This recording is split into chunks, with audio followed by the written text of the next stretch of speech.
میهنان گرامی، درود بر شما. برنامه‌ای رو که ملاحظه می‌فرمایید برنامه‌ای است که از سوی جنبش نوزایی ایرانی برای همکاری با بنیاد نیکوکاری نوروز تهیه شده است. من سعید احمدی هستم و امروز در کنار یکی از ایزدی‌ها، مردی که با زبان خود تاریخچه زندگی و داستان خود و خانواده‌اش و همچنین ایزدی تباران رو به ما معرفی خواهد کرد، خواهید شنید. جنبش رنسانس ایرانی در جهت اطلاع فرهنگ ایران شهری همه ایرانیان و ایرانی تباران رو که در محدوده جغرافیایی فرهنگ ایران شهری قرار دارند در نظر دارد و به همین جهت چون ایزدی ها هم از ایرانی تباران محسوب می شوند و در هزارها در فلات بزرگ ایران زیستند، مورد توجه این جنبش هستند و به همین جهت در برپایی یک چنین برنامه‌ای ما سعی کردیم همکاری داشته باشیم با بنیاد نیکوکاری نوروز که در منطقه برای کمک به این ایرانی تباران می رود و همچنین از زبان خود اونها بشنویم که چه میگویند درباره خودشان. معرفی میکنم آقای الیاس، آقای حیدر الیاس، یکی از ایزدی ها، و خواهش میکنم که ایشون خودشون رو معرفی بکنن. Would you please introduce yourself? Thank you so much, Doctor. My name is Haider Elias. I am a member of the Yazidi community living in Houston, Texas. Thank you so much. ایشون آقای حیدر الیاس هستند و از کامیونیتی ایزدی ها هستند که در هیوستون تگزاس زندگی میکنند. Would you please tell us that how long you are living in Texas? I've lived in Texas in 5.5 years today. I came straight from Iraq, lived in Houston since then. ایشون از عراق مستقیما آمدن و با خانوادهشون در هیوستون تگزاس زندگی میکنند. So what was the reason you decided to migrate from Iraq to Texas? One of the main reasons is all the entire Yazidi population has been persecuted by the predominant religions in the area. And as a member of the minority, that I've decided to, I had the opportunity to cooperate with the Americans, and I had the opportunity to apply for a special immigrant visa, and I had the opportunity to bring my family to whichever state that I choose. So I decided back in 2010 that I will come and permanently live in the United States. Thank you. ایشان به علت مشکلاتی که برای اقلیت‌های مذهبی، که البته من هرگز دوست ندارم این کلمه اقلیت رو استفاده بکنم ولی چون ترجمه میکنم گفته ایشون رو، و فشارهایی که به ایزدی ها آوردن و شکنجه هایی که به ایزدی ها دادن، ناگزیر به ترک سرزمین و خانه خودشون شدن. همراه خانوادهشون آمدن و در آمریکا این فرصت رو پیدا کردند که بتوانند به سایر ایزدی ها هم کمک بکنند. کسانی که در منطقه گرفتار هستند بتوانند ویزای آمریکا بگیرن و به آمریکا بیان. Haider, would you please tell us that how many Yazidis right now are in Houston, living in Houston? We have about 40 families in Houston, Texas, including individuals, single people who have also were persecuted as cooperating with the Americans in Iraq. And we have a small community in Austin, Texas. We have another small community in San Antonio, Texas. And we also have a larger community in Lincoln, Nebraska, and in Washington State, in Arizona. We have in Washington, D.C., and Fairfax, Virginia. We have in few families scattered, in Tennessee, in Indiana, in Michigan, and all over the United States almost. And did they migrated after this? There were pretty much 3 waves as far as migration to the United States or Northern America per se. First one was back in 1991 when they were persecuted by the Saddam's regime back in 80s and were fled to Syria, and through the UN programs they were migrated to Europe and Canada and America, and yes, those countries. The second wave was back in 1999. Also, they were admitted to refugee programs from Syria, and that was the second wave. That was the largest wave. And the third wave was after 2003, after the Americans went to Iraq, and the Yazidis were one of the populations that willing to contribute to Iraqi freedom operation and contribute to the Iraqi future. So they cooperated with the new Iraqi governments plus the American and multinational forces. And they had the opportunity, they were persecuted because of that by the extremists. So that was the third wave that the interpreters, translators, culture advisors, contractors, whoever, basically even Iraqi soldiers, whoever who contributed to the new Iraqi government were persecuted. So that was the third wave after 2003. And it's getting larger. The third wave is still in its wave. We have thousands of pending applications that are trying to make their way to the United States.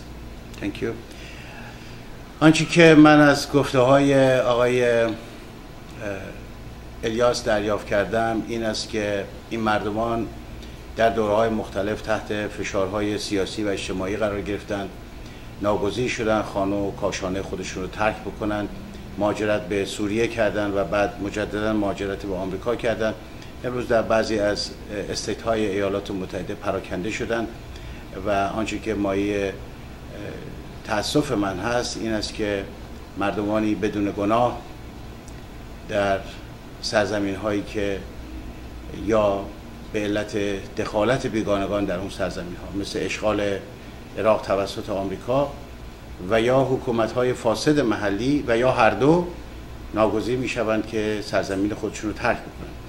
بیشترین مهاجرتی که صورت گرفته است بعد از حمله آمریکا به عراق به این دلیل بوده است که مردمان ایزدی برای رهایی تلاش می‌کردند و کمک می‌کردند به نیروهایی که جزء ارتش رهایی بخش عراق بودند در اون زمان و مسلماً تندروها و کسانی که نمی‌خواستند اون وضع ادامه پیدا بکند اینها رو مورد شکنجه و آزار قرار دادند. Thank you. Haider, can you tell us some brief story about your faith? Yes, Yazidi is a religious minority group. We call it, as in modern terminology, Yazidi in English. Yazidi in Arabic, Azdai in Kurdish and Persian. It basically goes back to ancient times where Yazda is God, the Lord, Khuda. Dai is created, or the Lord who created me. That goes back to that original word. And our history, our calendar goes back to 7,674 years. And this is, we celebrate, and this is one of the new years that the Yazidis celebrate the life of colors. Green color, red color mainly of the flowers, and they call it Red Wednesday. That is in first week of April, and that is celebrated in every year. That's Yazidi New Year, Azdai New Year. So that's how long it goes back to. We share our traditions with Zoroastrians, with Sumerians, and with the recent and predominant or contemporary religions as well. As far as traditions, we share some with Sumerians as the worshiping the sun, Shemas, god of sun, or the angel of the sun. We call it Shams, Shams. And the fire with Zoroastrians, and we worship the fire. We light up in our Lalishan temple. We have the religious people who are guardians to that temple, they light up 365 candles, and they worship. That's a symbol of fire, how we worship the fire with the restaurants. We also share some traditions with others, like names, for example. Our names are kind of adapted to the modern Iraq, as we were one day accused of Yazidis as a leader, the Yazid bin Muawiyah, the leader of Sunni wave, one day that they accused him of killing the sons of Ali, Hassan, or Hussein per se. So Yazidis were accused of killing because at that time Shia or Sunnis they did not know the name for Yazda or Yazdai. So they call them simply Yazidis. They thought that they were followers of the Yazid bin Muawiyah. So they were persecuted at that time. What Yazidis did to kind of coexist with their neighbors and adapt to the situations, they explained through their love to their neighbors that we are no evil, we don't kill people. So they even named my name Haider, which is Shia. Hussein is my brother. Hassan is my father's name. And we also share with Omar, or Sunni names, so we can coexist. For centuries, we've been doing the same thing, and we've been sharing the traditions. That's right. And this is how we show Shia and Sunnis that we don't kill nobody. That's right. من مختصر میکنم سخنان ایشون رو. آیینی که این مردمان باور دارند یکی از کهنسالترین آیین هایی است که در منطقه میان رودان بوده است و در همسایگی ایران بزرگ و پس از اینکه ایران توسعه پیدا میکند در دوران هخامنشیان به ماورای میان رودان تا شرق مدیترانه، به طبع این مردمان هم بخشی از شاهنشاهی بزرگ ایران بودند. آیینی که اونها دارند آیینی است که به سومریان شباهت‌هایی دارد، به آیین زرتشت شباهت‌هایی دارد و 365 شمع روشن می‌کنند به دلیل احترام به نور و روشنایی و خورشید، و اینان خداوند رو خدا مینامند یا یزدان مینامند.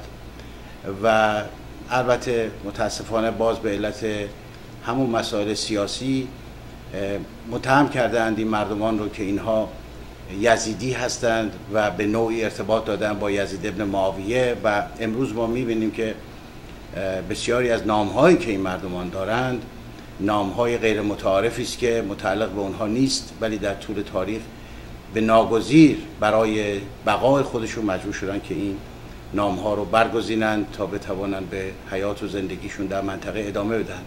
مردمانی هستن بسیار صلح دوست، و وقتی که من این افتخار رو داشتم که با آقای بهمن مالیزاده به منطقه برم و این مردمان رو از نزدیک ببینم، حقیقتاً در چهره اونها جز مهربانی چیز دیگری نمی‌شود دید. مردمانی هستند بسیار مهربان، بسیار پاک و بسیار کوشنده، و در این کوه‌ها اینها با پای برهنه کودکان و زنان حامله، پیرمردها مسافت طولانی رو پیمودن برای اینکه در جای امن باشن. Can you tell us about your ethnicity? Where are you from? And originally, are you Persian? Are you from Arab? Who you are? Yes. Originally, we believe that the Yazidis share their history with Persia, Mesopotamia, and civilization. So that it goes back to way a long time ago, perhaps more than 5,000 years. And we believe that throughout the history we've been separated. We've been scattered north, more east a little bit, and south to India, all the way to India, I should say. So our origins, we should say, in between Iran and Mesopotamia, in that area, Iraq today and Iran today, and right in between. As it shows, we have even a city that it's called Yazd, or Yazd, the city Yazd, that we had our ancestors perhaps came back from that region. back in 7th centuries, perhaps after that, Yazidis were fleet with Zoroastrians, and they went to India. They came back. A lot of them came back with a lot of new traditions that today they have in India. And Hindu community think about it, they wonder where that came from. But it had come from Yazidis fleeing from Iran to India to seek refuge.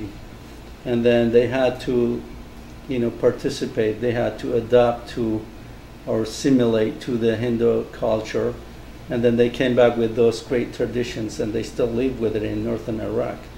So our ancestors were not Arab per se. I shouldn't say that. We're Yazidis who share, who are very close with Zoroastrians, Iranian religions, and also part of Sumerian cultures that share with us. And it's, I should keep the answer short, I guess. My ancestors came from between Iraq, Iran, and Turkey. They fled about, I should say, my 11th great father. If I count from Haider, it's going to be the 11th father that came from Turkey, fled from the genocides of Ottomans a few centuries ago. The first one that he fled was back in 17th centuries. And the second one was in 1855. That was recorded by historians. And another one was 1885, and another one was 1912. But when Ottoman regimes attempted to exterminate the Armenians, and at that time Yazidis were right there. And they had a lot of Yazidis were killed at that time. And as a result, now we have today, I should say hundreds of thousands of Yazidi families fled. Some of them fled to Syria, some of them fled to Iraq, and other fled to Russia, Georgia today, and throughout the time they went to other European countries, but mainly in Russia, Moscow, I should say. Today we have about 80,000 people out there, and we have in Georgia close to 30,000 people. We have in Syria, after the Syrian civil war, they've fled. They migrated to Germany, Canada, America, and all other countries. Thank you. یزیدی ها یا ایزدی ها در اصل مردمانی هستند که در منطقه میان رودان از هزاران سال پیش میزیستند و شوربختانه به تمدن سومری بسیار نزدیک هستند و شاید از سومریان باشند. اما اونطور که من امروز از سخنان ایشون درک میکنم این است که اون ملیتشون رو از دست دادند.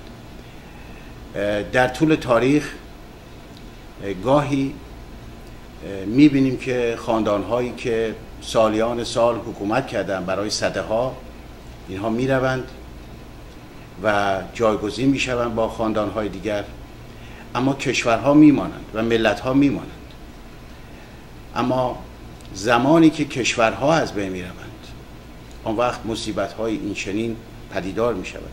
آنچه که من میتوانم در اینجا اضافه کنم درباره کشور عزیزمان ایران این است که از 1979 به این سو تصمیم گرفتند که اون هویت ملی و تاریخی ما را از بین ببرند و بنابراین اگر ما در برابر این حرکت شوم نایستیم، روزی مانند ایزدی ها خواهیم شد که برای ما بسیار مشکل خواهد بود که پاسخ بدهیم از کجا آمده ایم. و به همین جهت است که جنبش رنسانس ایرانی این وظیفه رو برای خودش قائل شده است که تاریخ ما، گذشته ما، هویت ملی ما رو حفظ بکند، دوباره احیا بکند و به ما بفهماند و گوشزد کند که ما که بوده ایم، که هستیم و اگر این هویت رو از دست بدهیم آن وقت به گونه‌ای خواهیم بود که مثل بابلی ها فقط اسمی در تاریخ از ما باقی خواهد ماند و دیگر سرزمینی نخواهیم داشت و این یکی از بزرگترین فاجعه هایی است که برای هر ملتی میتواند رخ بدهد. Haider, can you tell me please that how many Yazidis, the total number of Yazidis in the world, in the area, in the Middle East and in Europe, in America, everywhere in the world, do you have any statistics of that how many? No specific statistic has been done about Yazidis because it's ethno-religious community, and when they go, they usually statistics or census, they go by cities and controlled by governments. But in Iraq, that until in 2014, I should say, the Yazidi community was about 600,000 in northern Iraq and Sinjar area. About 80% of them are from Sinjar. We also, I've mentioned previously, about 70 to 80,000 in Russia, and we have about 25 to 30,000 in Georgia today. And we used to have about less than 40,000 in Syria, but they gradually, periodically left the country as they were persecuted because of their identity. And now, today, we have perhaps about 5,000 in Syria, perhaps or less, and they cannot identify themselves currently. We have about 60,000, I should say 50 to 60,000 in Germany, maybe a little bit more than that. No statistic has been done. This is just an estimate. And in United States, about 2,000 to 3,000 people in the United States, yes. But they still come into the U.S. They've been admitting to the refugee programs, and there are thousands of families who are still pending. That's pretty much it. We still have some in Iran who have left. We believe about 50,000, maybe more, in Iranian cities, eastern part of the country. And we believe that the total estimate from 750,000 all the way to 900 to 1 million in the entire world that can identify themselves are the Yazidis. Millions of others, I should say close to 15 million people can say today, if they go back to their histories, that they used to be Yazidis. I have thousands of people that have already told us that not too long ago their great-grandfathers, perhaps they were forced to convert to Islam, just as what ISIS is doing today. They were doing that. It's just a repetitive historic event throughout the time. And as a matter of fact, yesterday a person told me he was Kurdish from northern Iraq. He said his grandfather was Yazidi. So every time that you see somebody that either Arab, Kurds, or Zoroastrians, they said that we used to be Yazidis, or we used to be Zoroastrians, or we used to be, they can think of ISIS, that the atrocity that they making, and it's just a repetitive event. Thank you. سوال کردم از ایشان که جمعیت ایزدی ها در جهان چقدر هست. جمعیت پراکنده هستند در اروپا، در بخشی در عراق، به خصوص در سینجار، در منطقه کوبانی، در سوریه و همینطور کشورهای دیگر، بخشی در ایران و تعداد 2-3 هزار نفر در ایالات متحده. ولی جمعیت ایزدی ها تقریبا حدود 1 میلیون یا شاید اندکی کمتر هست. آنچه که من میتوانم در پایان برنامه اضافه بکنم این است که از قرن هفتم به بعد، یعنی از زمان پیدایش اسلام و توسعه اسلام در منطقه، بسیاری از مردمان ناگزیر شدند که از آیین کهن خود دست بکشند بالاجبار و حتی نامهای میهنی و نامهای محلی خودشون رو کنار بگذارند بالاجبار و مجبور شدند مسلمان بشوند، مجبور شدند نامهای عربی بگیرند و این حرکتی است که امروز توسط داعش و داعشیان و سلفی ها در منطقه ادامه دارد و از این جهت است که شاید چنین برنامه هایی بتواند کمک کند به آگاه شدن اذهان ما برای اینکه بدانیم که هستیم و بایستی چگونه در برابر این هجوم فرهنگی به خصوص بایستیم، صرفاً با حفظ فرهنگ کهن خودمان و بزرگداشت اون ارزش‌ها ما قادر خواهیم بود، توانا می‌شویم که در برابر یورش بیگانگان و دشمنان فرهنگی ما مقاومت کنیم و بایستیم. Haider, as my last question, would you please tell me about your experience with Nowruz Foundation, and when did you become, to know this foundation, and what Nowruz Foundation did in the area to help your people? As a matter of fact, we received an email from the State Department, from the U.S. State Department, stating that the Nowruz Foundation is very advocating for the Yazidis, for the minorities in Iraq. And they offered that if we can suggest, per se, that we can communicate with Mr. Bahman as the chief director for Nowruz Foundation. So at that moment we started communicating, and my colleague Murad was in Iraq. He was already helping the Yazidis, collecting donations and helping the Yazidi communities.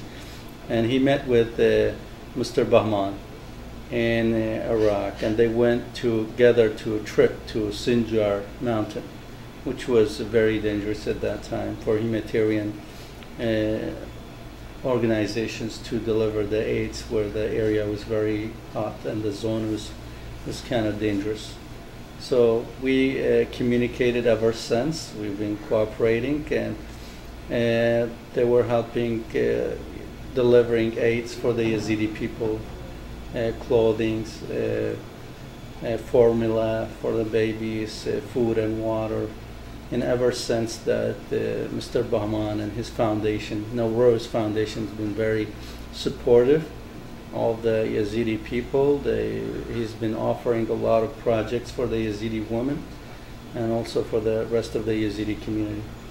Thank you. سوال کردم از ایشون درباره بنیاد نیکوکاری نوروز. در همون زمان که فاجعه در منطقه آغاز شد، بنیاد نوروز هم در واقع کارش رو در اونجا شروع کرد. آنچه که ایشون گفتند این است که استیت دیپارتمنت به ایشون اطلاع میدهد و به آقای مراد که با این آقا همکاری میکنند که بنیاد نوروز میتواند به شما کمک بکند و در همون زمان در واقع ارتباطی پیدا می شود بین بنیاد نوروز و نمایندگان ایزدی ها من جمله آقای حیدر و آقای مراد و اینها مستقیما به منطقه می روند. مراد در اون زمان در منطقه بوده است که با ایشون هم ما یک مصاحبه خواهیم داشت و در واقع کمک هایی که بنیاد نوروز در اون لحظات حساس و در اون زمانی که منطقه در آشوب بوده و بسیار خطرناک بوده است، این در واقع گذشت رو بنیاد نوروز انجام میدهد، به خصوص آقای بهمن مالیزاده که مؤسس این سازمان هست و میروند و کمک هایی به مردمان خوب ایزدی در منطقه میدهند. بسیار سپاسگزاری میکنم از شما. Thank you very much Mr. Haider و سپاس از شما بینندگان عزیز که ما رو همراهی کردید و با بهترین آرزوها برای شما پاینده ایران.